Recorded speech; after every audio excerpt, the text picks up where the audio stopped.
Madame, monsieur, bonjour et bienvenue sur le JTT, le journal de Trash Talk, petit point d'information complémentaire qui vous permet de savoir toute l'actu. Et on va se pencher bien évidemment sur le retour de Kawhi Leonard. C'était la grosse info de cette soirée de match en NBA, hein. Le premier match de la saison pour Kawhi. Donc du coup on va vous donner toutes les infos, on vous laisse vous installer tranquillou pour bien commencer la journée. Donc Kawhi qui a effectué son premier match, c'était à Dallas, hein, cette nuit. Un match remporté par les Mavs à domicile face à San Antonio. Alors évidemment pas besoin de s'alarmer sur une défaite des Spurs à l'extérieur, hein. Juste félicitations aux Mavs pour avoir réussi à taper justement l'équipe de Greg Popovich. Donc on va vous donner toutes les infos. La première évidemment c'est la ligne de stats de Kawhi qui est assez intéressante, on vous la montre tout de suite. Donc Kawhi qui a joué 16 minutes au total et qui nous a planté 13 points et 6 petits rebonds, assis sur 12 tirs, avec sa passe, son interception et son contre. Voilà, alors une ligne évidemment que les gens vont analyser en long et en large, mais il n'y a pas vraiment besoin en soi de regarder dans les détails puisqu'il n'y a eu que 16 minutes de jouer. Donc c'est en ça qu'il n'y a pas besoin non plus d'en faire une tonne. Kawhi qui par contre sur le terrain était très bien en jambes, très productif. C'est ça notamment qu'il faut retenir, c'est qu'il a reçu les ballons immédiatement dès le début du match pour essayer de se créer des occasions de tir, hein, à mi-distance, dos au panier. Du Kawhi comme on connaît, hein. Donc on n'avait pas forcément l'impression de l'avoir vu absent depuis 7 mois, ce qui était le cas, hein, puisqu'on va vous donner d'autres infos après, mais c'est vrai qu'on remonte limite au dernier playoff, la dernière fois qu'on l'a vu jouer au basket. Et donc du coup c'était assez satisfaisant sur son quart d'heure de jeu de pouvoir le voir au moins à l'aise balle en main, c'est ça qui était le plus important. Alors évidemment par rapport à la suite, beaucoup de gens se posent la question: combien de temps Kawhi va rester sur les terrains, puisque on le sait, les Spurs sont assez vigilants là-dessus.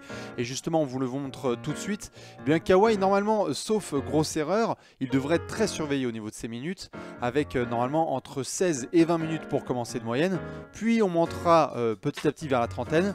Et ensuite, bien évidemment, on retrouvera le ratio All-Star, c'est-à-dire les 30 minutes minimum. Et on vous le note là juste en dessous, en effet, le dernier match joué, c'était le 14 mai 2017 à Golden State. On s'en souvient, hein, dédicace à Zaza Pachulia, hein, la petite blessure de bâtard en glissant le pied en dessous. Puisqu'on est le 13 décembre et que le dernier match a été joué le 14 mai dernier, on vous laisse calculer un peu rapidement, mais ça fait quand même un sacré paquet de mois, hein, quasiment 7 mois sans le moindre match officiel. Donc c'est en ça que les Spurs vont être très vigilants avec Kawhi pour essayer de le faire monter petit à petit en température. On le sait, à San Antonio, hein, on joue beaucoup plus le mois de mai et de juin plutôt que celui de décembre et la saison régulière. Donc ça c'est un petit peu pour l'aspect surveillance des minutes de Kawhi, hein. On sait que les Spurs et surtout Popovich sont très vigilants là-dessus. Et alors les Spurs, puisqu'on en parle, ils vont enfin pouvoir jouer avec Kawhi. Qu'est-ce que ça a donné un petit peu sur ce début de saison sans eux? Et bien justement, on vous le montre, hein, ça a été très satisfaisant, hein, puisqu'on était sur 19 victoires pour seulement 8 défaites, avec un bilan impeccable à domicile, hein, puisque c'était le meilleur de la conférence Ouest. 13 victoires pour seulement 2 défaites au AT&T Center. L'artisan principal de ce beau début de saison, c'est évidemment LaMarcus Aldridge, qui était à quasiment 23 points et 8 rebonds de moyenne. La prolongation de contrat qui avait été signée juste avant le début de saison. LaMarcus Aldridge qui s'était entendu avec Greg Popovich pour essayer justement de se remettre d'accord sur le type de jeu qu'il fallait pratiquer avec lui. Et donc du coup San Antonio a pu carburer comme il fallait, hein. On est resté sur le podium de la conférence Ouest à San Antonio, hein. Les mois passent, les années passent et San Antonio reste parmi les meilleures équipes de la conférence Ouest et de la NBA. Donc ça là-dessus, ça a été très bien géré par l'équipe de Greg Popovich, hein. Des rotations qui ont bien changé, des joueurs qui ont fait leur boulot. On a vu Kyle Anderson qui a été très performant avant de se blesser. On a vu Pau Gasol aussi qui a fait le boulot. On a vu le retour de Tony Parker récemment qui a permis notamment de bien exécuter sur pick and roll. Bref, tous ces petits joueurs qui ont contribué et ont permis à Kawhi de revenir tranquillou pour une suite de saison régulière qui sera forcément très intéressante. On sait que San Antonio a envie d'aller chercher les Warriors et les Rockets tout en haut de la conférence Ouest. Et justement, on va finir avec le programme à venir sur la fin du mois de décembre. On vous le montre tout de suite. Sur cette fin d'année civile, on a donc un beau petit programme à venir puisqu'il y a le main event ce vendredi à Houston, hein, les Spurs qui se déplaceront donc chez les Rockets. Un back-to-back ensuite au AT&T Center puisque les Spurs vont recevoir les Mavs, hein, contre qui viennent de perdre.